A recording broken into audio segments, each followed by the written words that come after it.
siang teman-teman Otomotif TV, apa kabar? Semoga kesehatan bahagia selalu saat menonton video ini. Kali ini saya datang lagi ke acara launching motor Honda yang baru. Ini dia teman-teman, yang kalian tunggu-tunggu, New Vario 125 versi 2022. Dan kalau menurut saya, desainnya mirip kayak yang lama ya, masih mirip kayak yang lama. Karena ini sebenarnya mirip kayak AD 160, mirip kayak CBR 240 yang kemarin.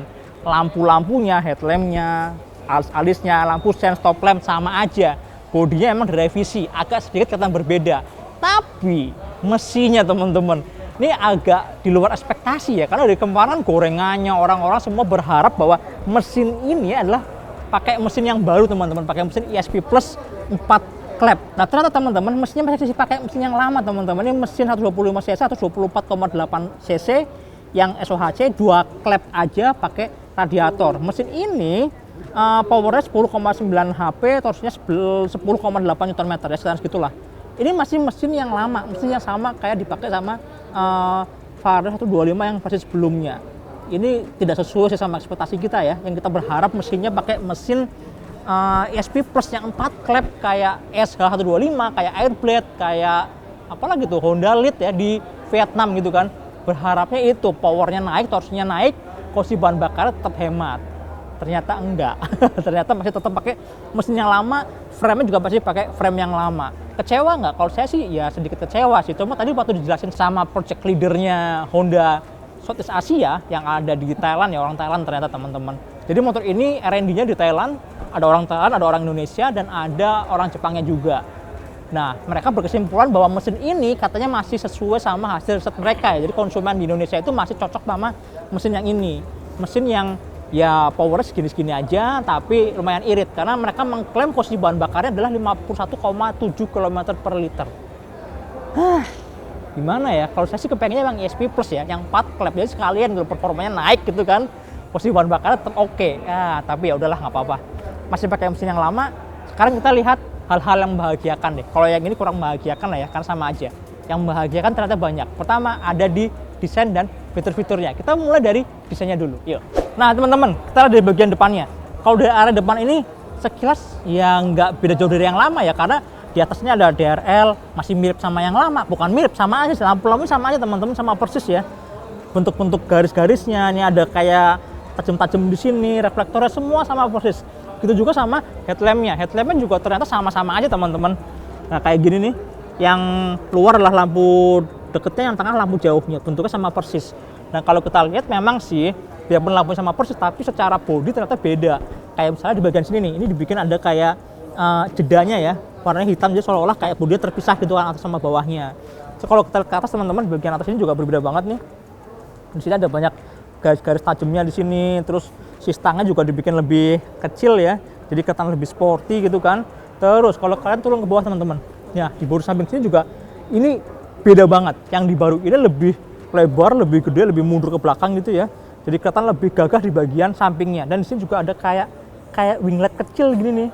Dia pun bohong-bohongan sih. Dia ini ada lubangnya ke dalam, cuma buat dinginin apa ya? Nggak jelas sih. Mungkin di dalam sini ada komponen kayak ECU atau apa di sini ya. ECU-nya ada di bagian sini, jadi bisa buat bantu dinginin juga mungkin gitu kan. Cuma ya bentuknya bikin lebih sporty sedikit lah. Terus spatbornya juga beda teman-teman, dibikin sedikit lebih besar. Dan kalau kalian turun ke bawah, peleknya dong. Ini peleknya Vario 150 yang sebelumnya ya, yang udah discontinue, ganti dari 160. Peleknya dipasang ke sini, dan bannya juga sama aja, bannya juga pakai yang ukurannya lebih gede. Kalau yang sebelumnya kan 80/90, kalau sekarang pakai 90/80, jadi lebih lebar. Nah, kembangannya teman-teman unik banget nih. Ini IRC Ribbon teman-teman.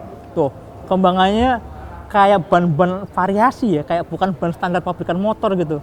Cakep sih. Jadi kelihatan udah lebih ada rasa-rasa modifnya. Lanjut ke disc brake teman-teman. Disc brake ternyata pakai model yang waving ya, model yang bergelombang. Ini juga lagi-lagi sama persis kayak punya Vario 160. Sedangkan kalipernya pakai Tokico. Jadi emang yang sebelumnya juga udah pakai Tokico ya teman-teman ya. Sekarang dipasang juga satu piston aja. Oke, naik ke atas lagi. Saya ada yang lupa kelewatan. Ini nih, baru banget nih. Spionnya baru. Bentuk spionnya baru nih, cakep ya. Lebih kokoh gitu kan. Kelihatan lebih tegas-tegas garis-garisnya. Saya yakin sini laris nih. Ini bakal banyak dipakai buat bahan modifikasi. Terus kalau lihat ada stang, di bagian sini ada rem cakram teman-teman. Tuasnya empuk banget nih kalau dipegang. Emang yang Tokiko emang feel-nya tuh dari yang kemarin-kemarin juga selalu empuk ya, lembut kalau ditariknya. Sedangkan yang sebelah kiri ini ada mekanisme parking brake lock yang kelihatan besar banget ya, gede gitu kan, karena stangnya kecil jadi kelihatan lebih terekspos. Cara mengoperasikannya masih sama kayak yang lama, agak susah teman-teman buat saya yang jarinya pendek. Ya gitu deh. Oke, ke balik stangnya. Nah teman-teman, speedometernya masih mirip kayak yang lama ya, sama-sama aja sebenarnya, isinya juga sama-sama aja teman-teman. Nih kita sama-sama lihat deh, di sini ada fuel meter, ada speedometer, terus ada jam digital, ada trip A, trip B, ada full consumption-nya ya, tapi hanya untuk yang trip A aja, average full consumption. Terus ini ada tegangan baterai, karena udah nggak ada engkolnya kan, kita harus memantau tegangan baterainya. Terus ada odometer, total odometernya. Nah yang bawah ini adalah fuel consumption yang real time-nya. Ini kecil, bentuknya sama kayak yang lama, proses aja, nggak ada yang berubah. Tombol-tombolnya di sini teman-teman, sebelah kanan ini ada tombol buat idling stop system, khusus buat varian yang CBS ISS sama yang CBS ISS SP. Nanti saya jelasin apa bedanya. Terus ini tombol starter, yang sebelah kiri lampu jauh, klakson, sama ada lampu sen, sama aja kayak versi yang lama. Terus, nah ini sekarang udah pakai keyless teman-teman. Untuk CBS ISS dan CBS ISS SP udah pakai keyless, dan keyless ini mirip kayak yang Vario 150 dulu ya, 150 pakainya kayak gini juga, sama-sama aja. Nah teman-teman, ini di keylessnya ini sekalian ada tombol buat seat buka joknya. Nah kayak gini teman-teman bagasinya nih. Bagasi teman-teman kayak yang lama, helm sih kalau saya yakin bisa masuk ya. Terus tankinya 5,5 liter, ini juga sama kayak yang lama nih, kayak gitu. Oke deh. Nah teman-teman, yang menarik juga adalah di motor ini, nih langsung dapat 2 teman-teman. Si kunci keylessnya ya, bukan kuncinya, remote keylessnya langsung dapat 2. Dan udah ada answer back system sama alarmnya, lengkap banget, mantap. Lanjut, di sebelah kiri, kalau yang dulu dia kan terbuka gitu aja kan, terbuka bisa buat naruh botol air mineral. Kalau sekarang dia kasih tutup teman-teman, dia kasih tutup, dan kalau kita tekan dibuka ada power outlet. Power outletnya modelnya USB, jadi kalau misalnya mau ngecas tinggal colok aja, nggak perlu pakai adaptor lagi, kira-kira kayak gitu. Nah di sini ada gantungan barang teman-teman, gantungan barangnya juga masih mirip yang lama posisinya ya. Sedangkan dek pijakan kakinya juga ini nggak berubah sih, tetap lebar-lebarnya, gede-gedenya masih mirip kayak yang lama, sama aja. Cuma emang beda di pattern-patternnya ya, bentuk patternnya beda. Ini ada pattern kasar-kasarnya, enak sih kalau di sepatu, kerasa keset nih, kerasa ngegrip yang gigit. Sedangkan akinya itu ada di bawah sini teman-teman, ada di bawah dek pijakan kakinya. Oke, sekarang kita lihat bagian belakang. Bagian belakangnya kalau secara sekilas gitu hampir nggak beda ya, karena lampu belakangnya sama, spatbornya juga sama kayak yang lama. Yang beda cuma di bagian samping sini aja nih, samping ini agak beda nih, sini sama belakang sini ya. Ini emang berbeda sih. Terus yang unik adalah bezelnya. Bezelnya itu dari atas ke bawah seolah-olah kayak ini ya, kayak nyambung ya. Gitu sih. Kelihatan lebih oke, dilihatnya lebih enak. Yang belakang lampunya sih tetap sama yang kayak lama teman-teman. Masih pakai LED. Terus lampu sianya juga LED yang kayak pakai CBR gitu kan. Sedangkan spatbornya juga masih mirip yang lama, dia model gantung kayak motor sport. Oke, kita lihat bagian peleknya teman-teman. Dari sini.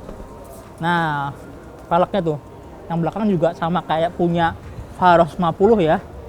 Jadi setelah nggak dipakai di 160, ternyata peleknya ditaruh di sini. Bannya pakai ban yang ukurannya lebih lebar. Sekarang pakai 100/80. Knalpotnya, covernya baru teman-teman. Cover knalpot baru, terus ini ada end cap-nya juga di sini. Sedangkan area cover bagian atas sini nih, dalam sini nih ada spatbornya apa, armnya masih mirip banget kayak yang versi sebelumnya. Gitu sih teman-teman.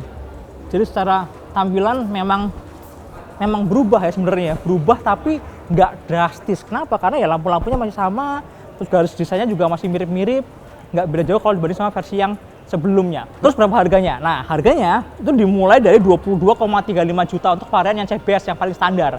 Terus untuk yang CBS ISS harganya 24 juta, dan yang ini yang paling tinggi CBS ISS SP. SP ada perbedaan dia kan di beberapa warna ya, kayak warna ini nih, warnanya bronze, peleknya bronze gitu kan. Terus colornya juga dia pakai yang doff, strippingnya juga yang lebih elegan gitu.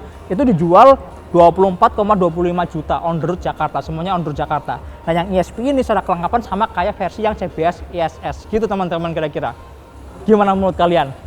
Vario 125, New 125 yang ternyata pakai mesin yang sama aja kayak versi sebelumnya, belum ESP Plus. Oke deh, kira-kira itu review singkat kita ngomongin Vario 125. Silahkan komen di bawah, kalian oke nggak sama tampilannya? Oke, tonton terus Otomotif TV, jangan lupa like, subscribe, dan follow juga Instagram Otomotif _TV. Kalian juga harus kunjungi www.otomotifnya.com dan jangan lupa datang juga ke channel Motor Second yang bahas tentang motor-motor bekas berkualitas. Sampai jumpa di video berikutnya. Dadah.